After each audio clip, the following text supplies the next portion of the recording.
Ladies and gentlemen, welcome to the Welsh Coaching Conference 2019.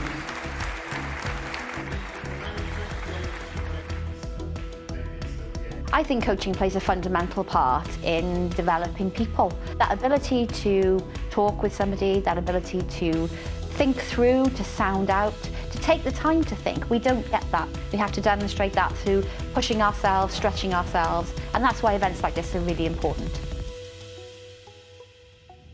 My messages for the group today is that if they want to create a deeper impact with the clients they're working with, the people that they're coaching or the people that they're influencing around them in organisations, then the place to start the inquiry is within themselves. It's we ourselves that become a false barrier in terms of our own effectiveness as a coach.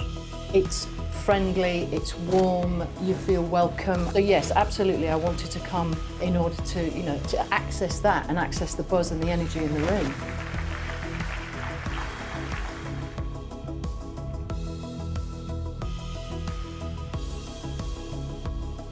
Well, I think really well organised and large coaching conferences like the Wales Coaching Conference really does play quite an important part in the year of the many coaches who perhaps are still in the process of building up their practice, developing themselves as coaches.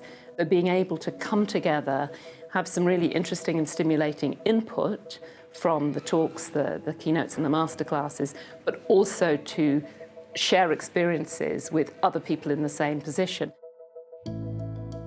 Said it's quite a lonely profession sometimes. You're giving so much of yourself, which is I think what Julie was talking about with self-care.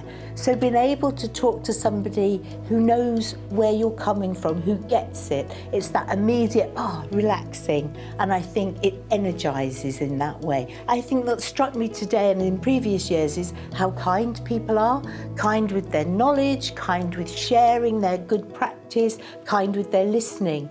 And it's like coming home. We've been running this event for 6 years and it's been growing and growing. We hope to stretch and provide thought-provoking content, tools and materials through our programme, the keynotes, the masterclasses, the different streams, so that people are moved out of their comfort zone, they become aware of new possibilities and it broadens their practice and therefore the quality of the service they're able to provide to their end client. I think events like the Welsh Coaching Conference, they give a tremendous opportunity to hear from people who've got a different perspective. Here it's beyond the textbooks. You're hearing from other coaches who've had different experience, different challenges, different things they've learned and worked. It's always been great quality keynotes here, but I think a lot of the value comes from talking to the other coaches, interacting in masterclasses, and who wouldn't want to enjoy the coaching conference being in Wales.